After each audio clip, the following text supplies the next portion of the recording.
It's overwhelming. A lot of friends and family are here to honor my father. My name is Desi, and I'm Jaime's second son. It was pretty difficult to create this speech, trying to honor his memory and legacy through mere words is almost impossible. So I ask everyone for their assistance. Who may my father have touched, to take a few seconds to remember something pleasant you can recall personally with him.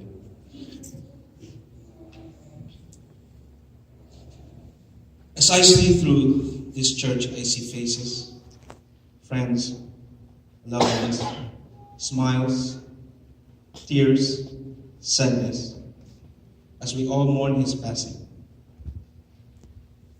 Throughout the past few days, several of you have reached out to us in condolence and has shared with us how he has made a difference in your lives. Amongst all, I will mention several who had said that because of your father, Desi, we had come to know Christ. And this reminds me personally of my father's passion for evangelism. A few also reached out on how he had helped them in their lives here in the United States and in the Philippines. Some said Papa has provided them with their first cars financed when it was impossible to own a car a few years ago.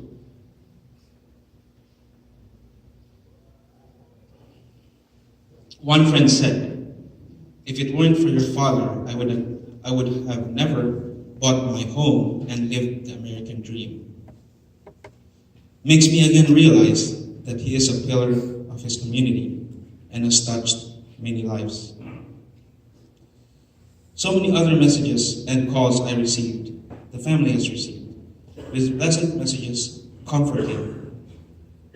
And now, with all his tears and sadness we may have, they shall become nostalgic smiles as he has left in our minds, our hearts, our souls, beautiful memories.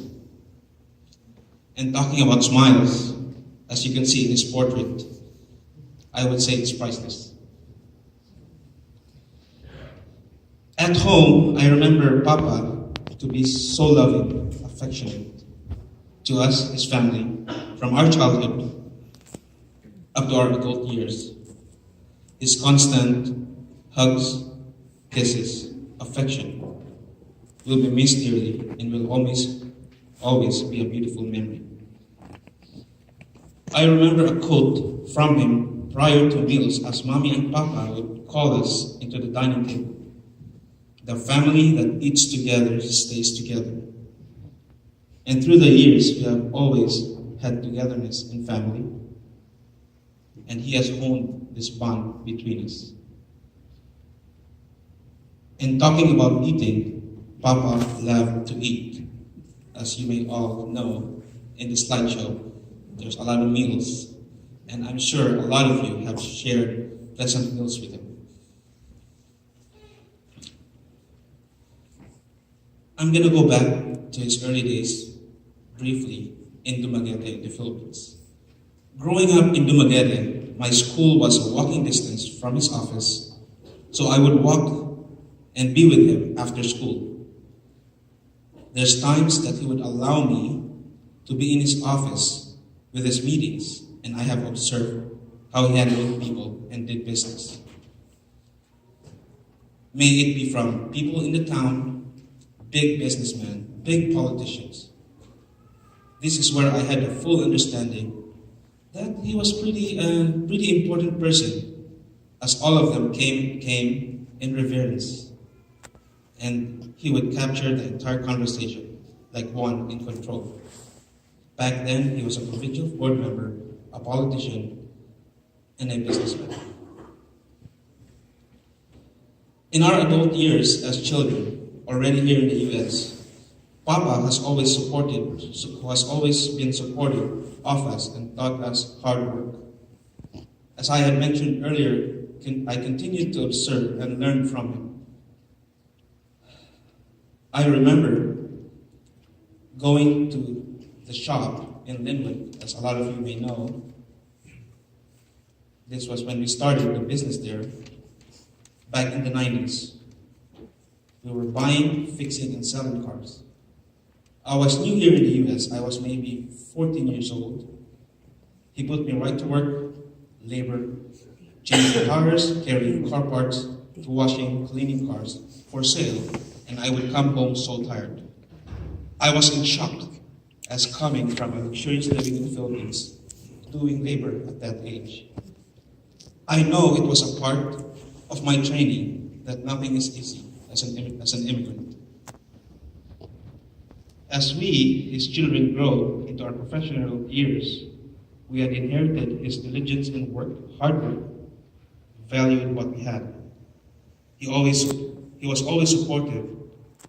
May it be in his presence, finances, and even work with us in all our endeavors.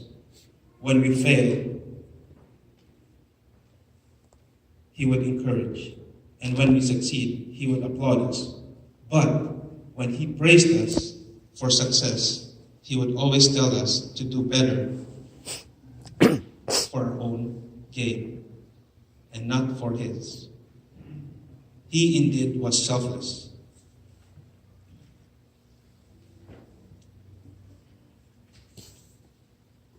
I want to share a little anecdote about my personal experience with my father, with his selflessness.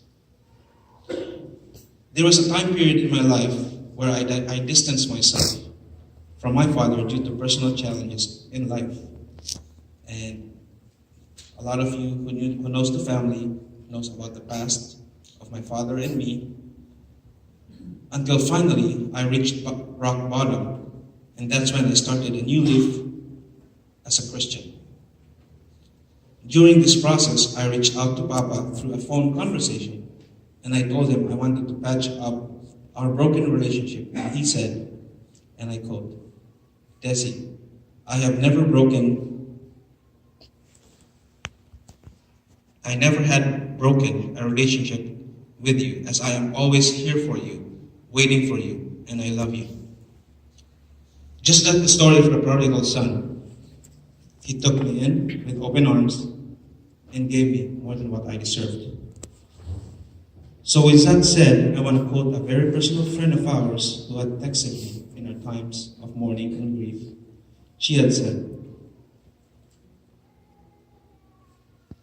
"Des, your father loves you guys so much. I wish I had a dad like him. I always say he is the best father I have known." So let me close this speech with sharing his last moments, his last seconds. As he was surrounded with people who loved him, I led in prayer in thanksgiving to God for his life, thanking the Lord for the gift of mourning, the emotion of mourning, and the promise of joy after. No more sickness, sadness, and pain.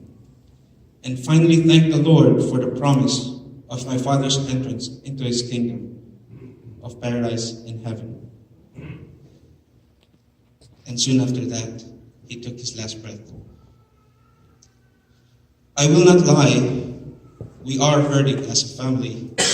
We miss him terribly.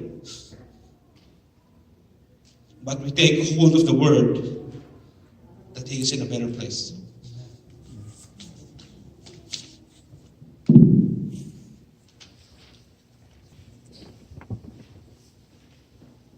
On behalf of my family, I want to thank everyone for being here today. My father would have been very proud seeing how full the church is today. It's a little strange not having him on the front row, smiling at me, winking at me, encouraging me, when I used to read scriptures or play the piano here at church. But thank you so much, everyone, friends and family, co-workers, for being here. In the last few months of my father's life, he was being taken care of by an amazing team of nurses and caregivers. The night he passed away, one of them told me, if I could even get a fraction of the respect and love that I have seen you give your father, then I would have known that I have done something right. I was raised by an extraordinary man, a strong man. He defied all odds and fought his horrible disease with a vengeance. My father's courage throughout his fight with cancer was incredible. My father was my hero. He was the most generous man I have ever met. He was tough. He was a warrior. But he was also kind, sometimes to a fault. He genuinely believed and saw the best in everyone that surrounded him. He sincerely wanted to help people. He truly enjoyed giving counsel, and he was a mentor to so many. He loved the movie The Godfather, and in so many ways, I see him comfortable sitting with someone, anyone, helping them with their problems, their goals, their feelings. I have never made a decision in my life without him by my side, and the outpouring of stories that I have received from those he has touched, mentored, and moved is nothing short of remarkable. He has improved the lives of so many, a claim that very few can make. My father taught me to be tough. He taught me to work hard. And most of all, he taught me that no matter what life throws at me, I should never worry. Because God said, do not worry. My father was a perfectionist. Until the very end, he kept pushing me to be the best that I can be. And I can only hope that I can achieve even half of his greatness. I love my father. I admired him, and I am proud to be his daughter.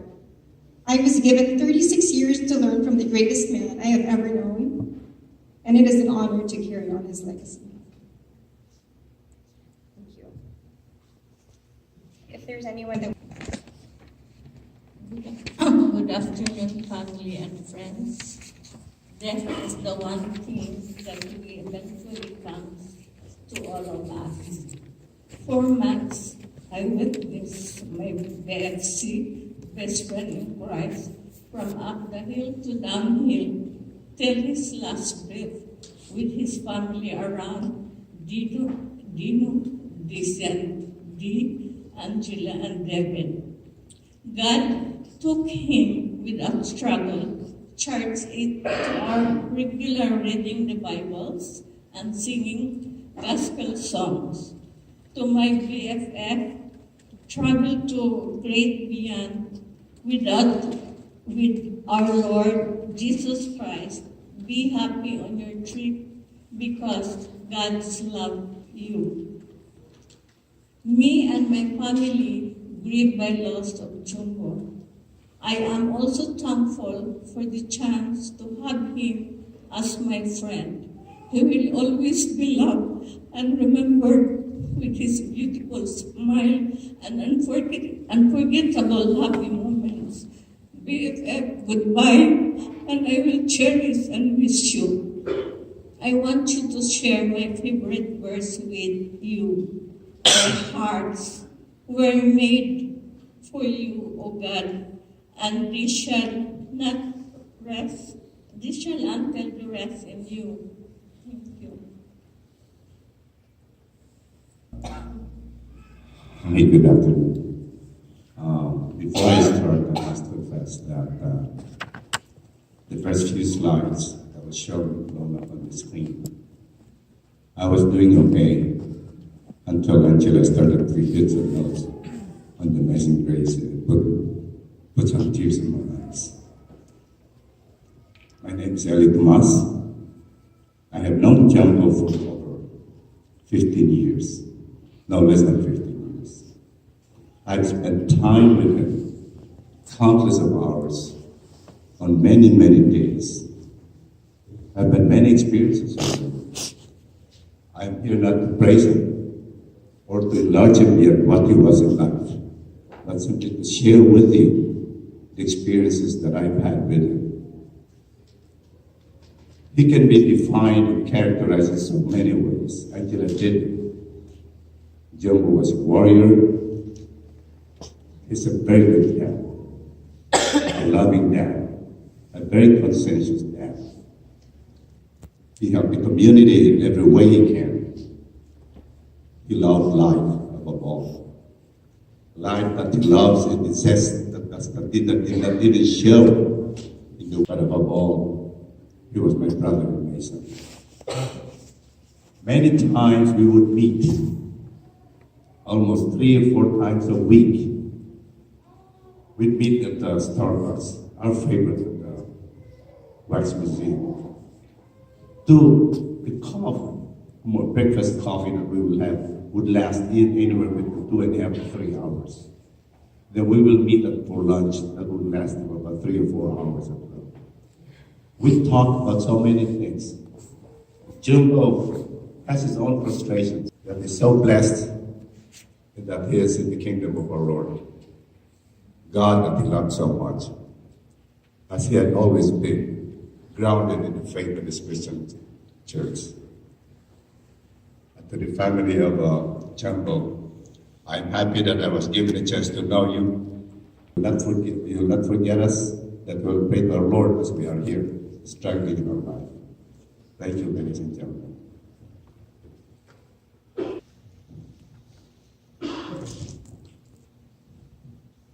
Good afternoon to everyone. I'm Pastor Narciso Texan of the Filipino Community Church. Again, on behalf of the church, the Filipino community, we would like to express our condolence to the family. Well, a lot has been said with regards to Brother Jumbo, and we just thank God for those tribute that was given.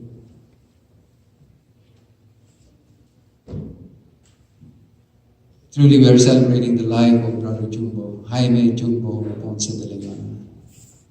and Jumbo as we call him, or Bossing.